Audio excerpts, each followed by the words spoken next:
お経スピーチ始めます。100と99、ちょっとまだ新しいね、ゲッツンバッターなんで、98から90までを今日はやりたいと思います。まずは、これです。ソーシャルメディア does more harm than good to society ですね。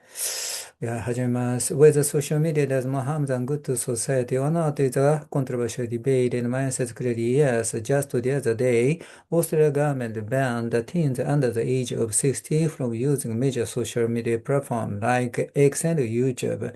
And in my opinion, the decision of the government is fundamentally right. There are a lot of drawbacks on social media. Today I'm going to talk about three drawbacks. FOMO, defamation smear, then harmful content. Firstly, FOMO, fear of missing out. There are a lot of influencers on social media. For example, beautiful icons attract a lot of followers, but these icons are sometimes so beautiful that some of the followers cannot catch up with them, and they have inferiority complex or dysmorphia, and eventually they feel fear of missing out. Secondly, there is a lot of defamation smears, especially in many elections. They target a specific candidate and parties. For example, in the election of Hyogo Prefecture Governor last year, uh, some public official and prefecture council member committed suicide partly due to defamation. Finally, there are a lot of harmful content. According to the research of Australia government, about 70% of social media users aged 10 to 15 have watched harmful content, such as violence, pornography, misogyny, and bullying. In conclusion, social media does more harm than good to society. Thank you. ではこれですね。次です。Whether tariffs are an effective tool for addressing trade imbalances or not is a controversial debate, and my answer is clearly no. In fact, US President Donald Trump imposed a high percent tariff on many products in many countries, but it has a lot of negative impacts. Today, I'm going to talk about three drawbacks. High consumer price, retaliation tariff, and less competitiveness of domestic industry. Firstly, tariffs directly decrease cheaper imported products, and even if some of them imported, the price is higher by the tariff. Also, the price of domestic products is usually originally high, so consumers should pay more money on these products. Secondly, countries on which high percent tariff are imposed will impose retaliation tariff on their counterparts. Also, the countries on which a high percent tariff are imposed usually tend to seek other trading partners which offer substitute at lower prices, but US will impose them retaliation tariff. In fact, US policy promote integration of other groups like BRICS. Finally, tariffs makes tariffs make some domestic industry less competitive. For example, US automakers supported by the tariff will become much weaker than Japanese, German, and Korean automakers. In conclusion, tariffs are not effective tools for addressing trade imbalances. Thank you. 96番。Whether school curriculums should include more financial literacy courses or not is a controversial debate, and my answer is clearly no. About 30 years ago, I was a cram school director and I hired a Japanese English teacher who stayed in the United States for several years, and he said, in the US, elementary school students learn how to trade in the stock exchange market. At that time, I thought it was a great idea, but now I don't think so. Teaching how to make money is fundamentally wrong. Today I'm going to talk about three things. Firstly, many countries have been focusing too much on economic growth. As a result, a large scale of development has been making a lot of animals and plants disappear very quickly. And this biodiversity loss and ecosystem is going much faster than we can imagine. And so students shouldn't learn how to make money. Instead, they should learn how to protect nature. Secondly, we are caught in a crossfire of hacking attacks and scam frauds. So if students learn how to make money, they can easily be targeted for these attacks and frauds. Schools should protect students rather than give them risks. Finally, students should learn money-oriented society has created a lot of problems such as injustice, poverty, disparity, and corruption. These are all root causes of international conflicts and protest movements. In conclusion, school curriculum shouldn't include any financial literacy courses. Instead, they should make courses related to environmental issues. Thank you.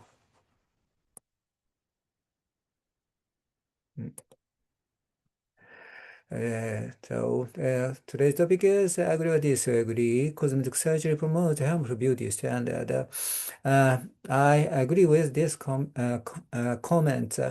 In fact, cosmetic surgery is very popular in South Korea and in many other countries, but it has a lot of negative impacts. Today, I'm going to talk about three things: harmful contents, homogeneity, and an obsession. Firstly, people usually want to be beautiful. Kind people, especially young women, want to be slender, to have double eyelids, long noses, and bigger breasts. But these features are temporal and regional.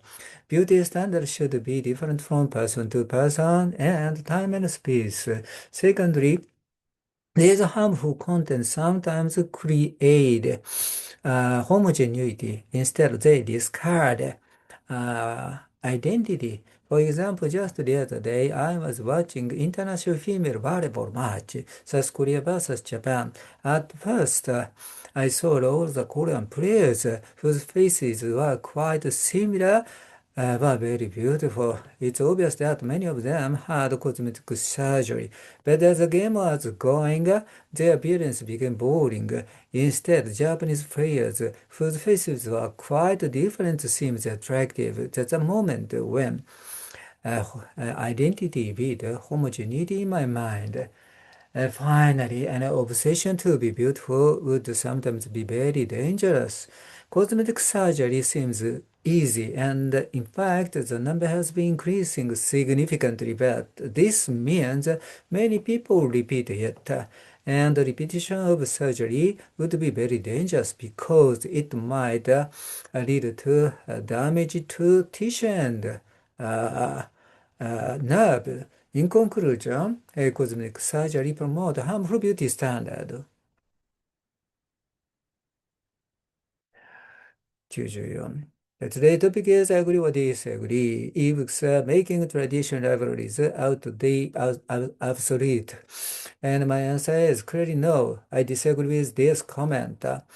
Ebooks are very portable. So if you have a smartphone, you can enjoy reading anytime, anywhere. But there are a lot of upsides in traditional libraries. Today I'm going to cover three factors. The texture of paper, uh, an achievement and a community. Firstly, in person, I like turning pages of paper books.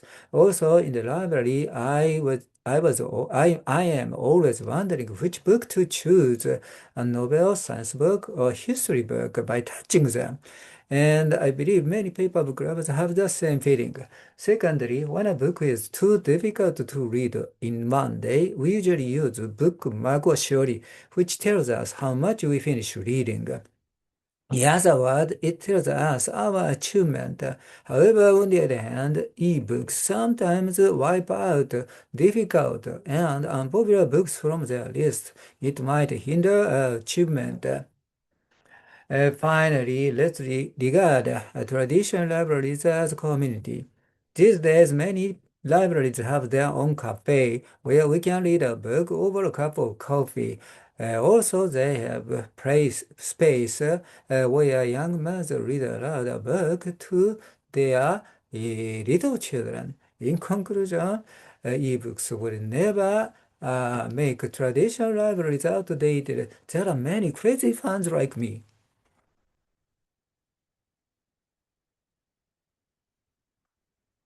With a strong economy can coexist with environmental sustainability or not is a controversy, and my answer is clearly no.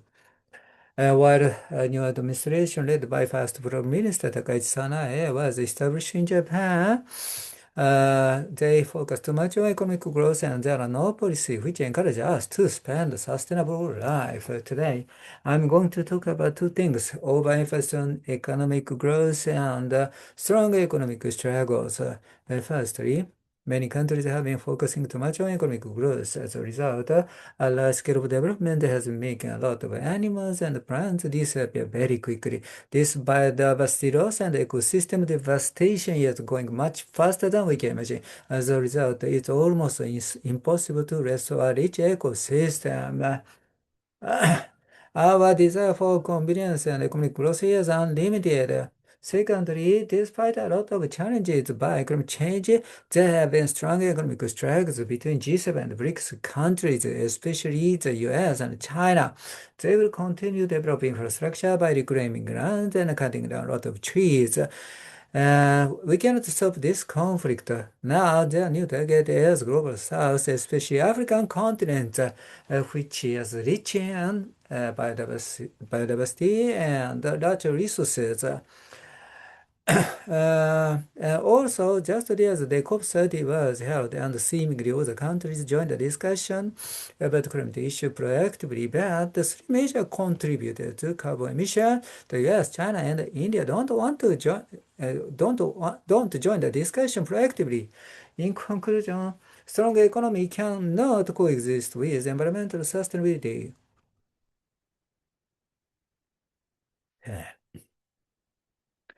Whether parents should be legally responsible for their children's crimes or not is a controversial debate, and my answer is yes and no. Today I'm going to talk about the three key factors: financial responsibility, criminal responsibility, and family court process. Firstly, let's think about the financial responsibility. Japanese civil code stipulates that parents have a responsibility for the damage by the children, especially when these children are too young to be liable. And there are some exceptions that, supervision of parents is perfect, are perfect, but it is rare. They are rare case.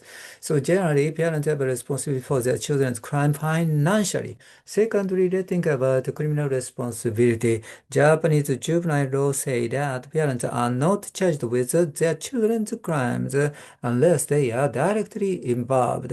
However, they should be involved in family court process. A family court usually compels them to join family court hearings and then educational programs and counseling.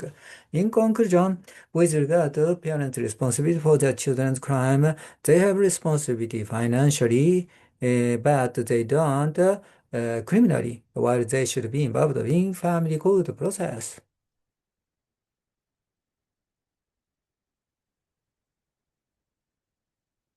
91番. Whether fast food is responsible for the global obesity epidemic or not is a controversial debate, and my answer is clearly yes.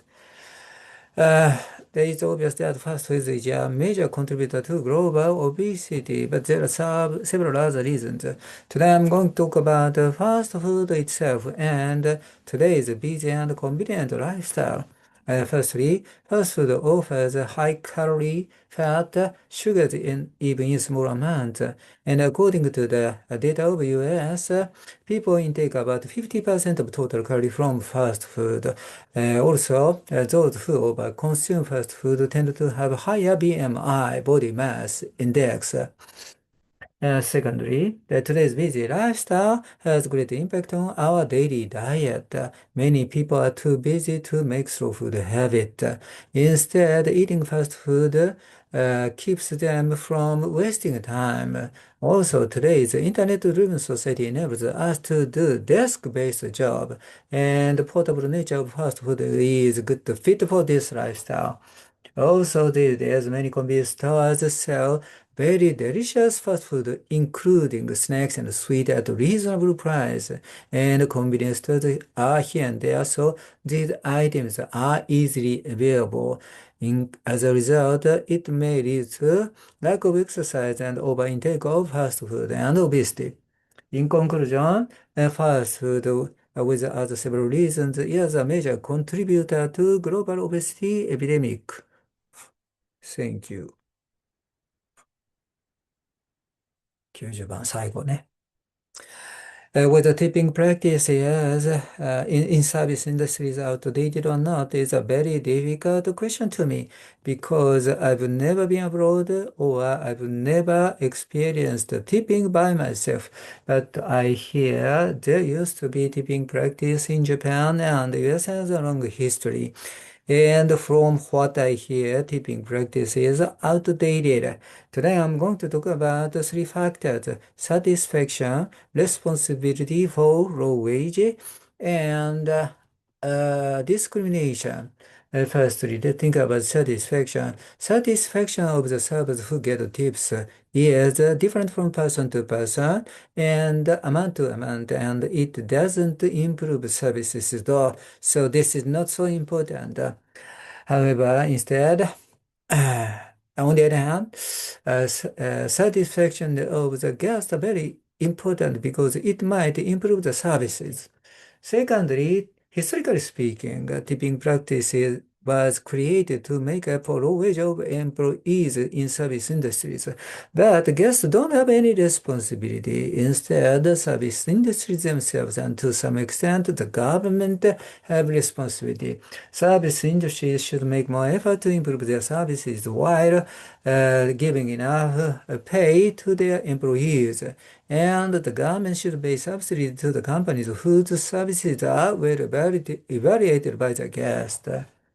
Finally, let's think about the discrimination. I hear total amount of tips is influenced by employees' ethnicity, race, gender, and appearance.